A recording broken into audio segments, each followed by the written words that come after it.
दा दिनै जि बड'फानि गेजेरथियारि सोलायनाय मावथांखिखौ लानानै दुलाराय बर' फरायसा आफादा थांनाय बोसोरनिफ्राय जोङो बे मावथांखिजोंहाय गेलेनायखौ मोनसे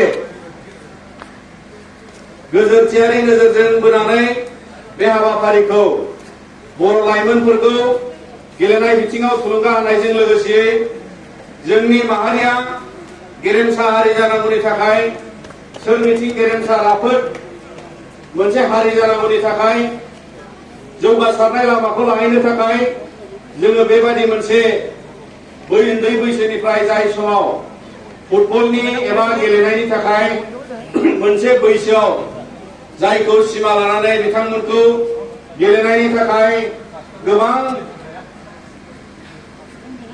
प्लेयारफोरखौ सायख'नानै बायदि बिथिङाव बिथांमोनखौहाय दावगा फारसे लांनो हानाय जायो। दा बेनिखायनो आन्डार 13 फुटबल बादायलायनायखौ जों लानाय जादों। दा दहाय सारा एडभाइजार सारा मोनसे बाथ्रा रायखांदों।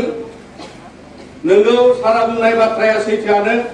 जों आन्डार 13 खौ लाबाय, बिनि उनाव बिथांमोना बोसोरसे उनावहाय 14-15 बोसोर जागोन।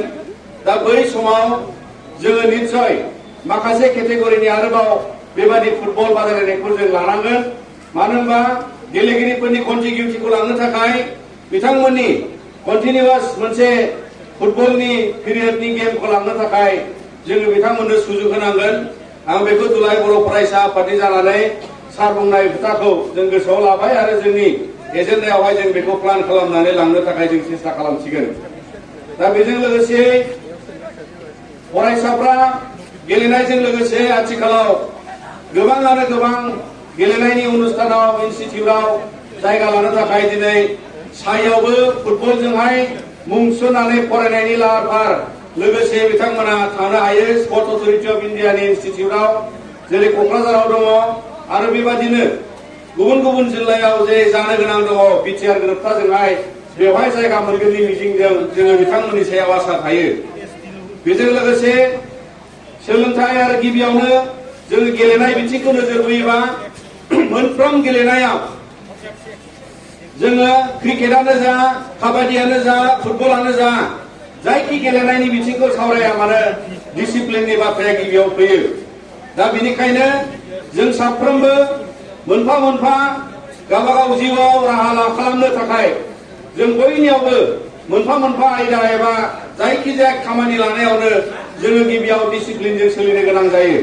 दा मानसि हिसाबै थांना थानायावबो जोंनो डिसिप्लिन नांगौ आरो बेनिखायनो दिनै फुटबल आयदायाव गेलेनायाव दिनै जाय फंबाय बिनानावमोनहा हिनजावसाफोरनि हौवासाफोरनि गेलेनायाव गोबां बिथिंजों दावगालांनो हादों।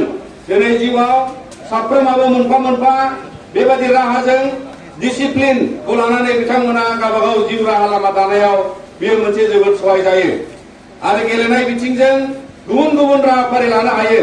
दिनै जोंनियाव गेलेनाय बिथिङाव स्पर्ट्स एजुकेशननि थाखायबो गोबां जोंनियाव आंखाल दङ आरो बिथांमोना दिनै फुटबलजोंल' नंलिया गुबुन गुबुन गेलेनाय बिथिङावबो एथलेटिक्सआवबो आरो बायदिसिना उनावहाय बिथांमोना स्पर्ट्स एजुकेशन लानानै फिजिकेल एजुकेशनाव बिथांमोना आयदाफारि फरायनो हागोन आरो बिनिखायनो बे गासै फुटबलजों लोगोसे फिजिकेल एजुकेशननि आयदायाव बाहागो मोननांगौनि थाखाय बे एवारनेस लेभेलखौ लांफाबाय थानो थाखाय जोङो बेबायदि मोनसे गेलेमु बिथिङाव नोजोर बोनानै गेवलाङै बेबायदि मोनसे कम्पिटिशनखौ जों जागायनाय जाबाय। दा बेनिखायनो फैबाय थानाय समाव मिजिंथियो जोंनि बर' माहारिनिफ्राय गोबां बायदि नेशनेल टीमाव गेलेनो थाखाय गोबां दिनैहाय साखाफारा जानायजों लोगोसे माखासे गेलेगिरि बिथांमोना सहैनो हादों आरो बिनिखायनो इयुन समावबो जोङो मिजिंथियो जोंनि लाइमोनफ्रा जोंनि बड'लेण्ड हालामनिफ्राय आरो गुबुन गुबुन आसामाव थानाय दाब दाब जायगानिफ्राय जोंनि बर' लाइमोनफ्रा बेयाव जायगा लानो हागोन।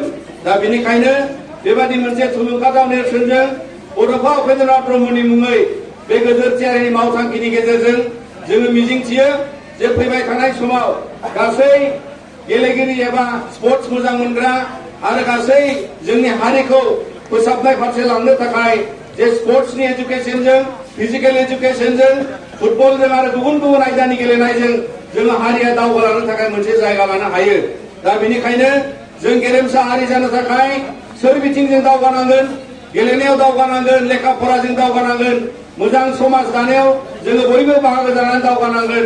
दा बिनिखायनो बे गासैखौबो नोजोर बोनानै जोङो गेलेनायनि आयदाजों मोनसे गोजोरथियारि मोनसे नोजोर जायखौ दिनै बड'फा उपेन्द्रनाथ ब्रह्मआ बर' हारिनि खाथियाव गालांबाय आरो गेरेमसा हारि जानांगौनि थाखाय जोंखौ साखाफारा जानो होबाय।